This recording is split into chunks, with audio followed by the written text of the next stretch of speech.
CNRD m'a apporté des choses que je connaissais pas, comme du vocabulaire et l'histoire de Ginette Kolinka.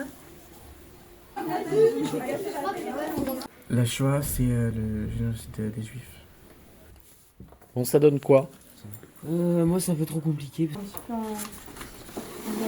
Un peu emmêlé peut-être. Ginette Kolinka dit que c'est la haine qui a apporté la barbarie. Ouais, bah c'est bien. Hein. Je pense qu'on ne se rend pas compte à quel point ça peut être violent le nazisme. On se dit juste que c'est les hommes qui ont fait la guerre pendant la Seconde Guerre mondiale. On ne sait pas à quel point c'était une haine, tout simplement, des Juifs. Il faut qu'on en parle pour pas que ça recommence. Ça peut recommencer en ce moment à cause des guerres, par exemple en Iran ou en Ukraine. Ouais, visuellement, c'est pas mal. Hein. Elle est en train de piquer ma place. Ah, c'est fantastique. Hein.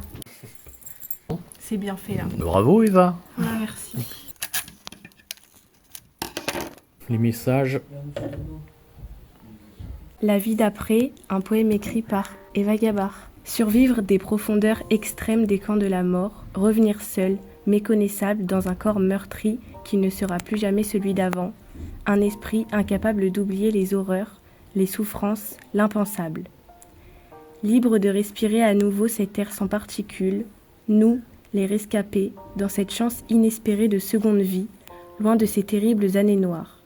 Cette liberté retrouvée, sans pyjama rayé. Enfouir les cicatrices du passé et des lourds secrets de ce poids à porter. Construire sa vie, faire comme si de rien n'était, et puis un jour, ce devoir de mémoire de raconter. Cette étoile jaune que je préfère contempler dans le ciel désormais, combattant, militant, résistant, ce souvenir pour ne plus jamais avoir à reproduire ces erreurs indignes du passé. C'était ça, la vie après la liberté.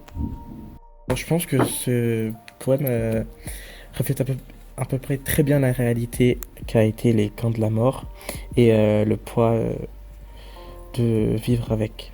Comment est né ce poème? J'ai écrit le poème pour le concours national de la résistance et de la déportation. Et je trouvais que c'était important d'écrire pour ne plus que ça se reproduise.